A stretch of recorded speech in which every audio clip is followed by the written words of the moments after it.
আসসালামু আলাইকুম। চলে আসলাম রেসিপি নিয়ে। ক্রিসপি চিকেন বা কীভাবে করতে হয় সেটা আপনাদের সাথে শেয়ার করব। এখানে লেগ পিস দিয়েছি 4 পিস। লেগ পিসগুলো আমি ভালোভাবে ধুয়ে নিয়েছি। এখন সমস্ত উপকরণগুলো পরিবেশনের জন্য রেডি করে রেখেছি আগের থেকে। হলুদ গুঁড়া, মরিচ গুঁড়া, লবণ, আদা বাটা, রসুন বাটা, গরম মশলা সবগুলো উপকরণ দিয়ে ভালোভাবে মিশিয়ে নিতে হবে। মিশিয়ে কিছুক্ষণের জন্য রেখে দিতে হবে।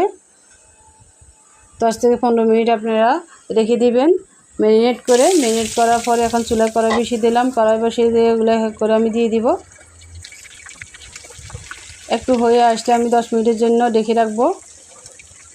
এখন এক করে উল্টিয়ে দিব।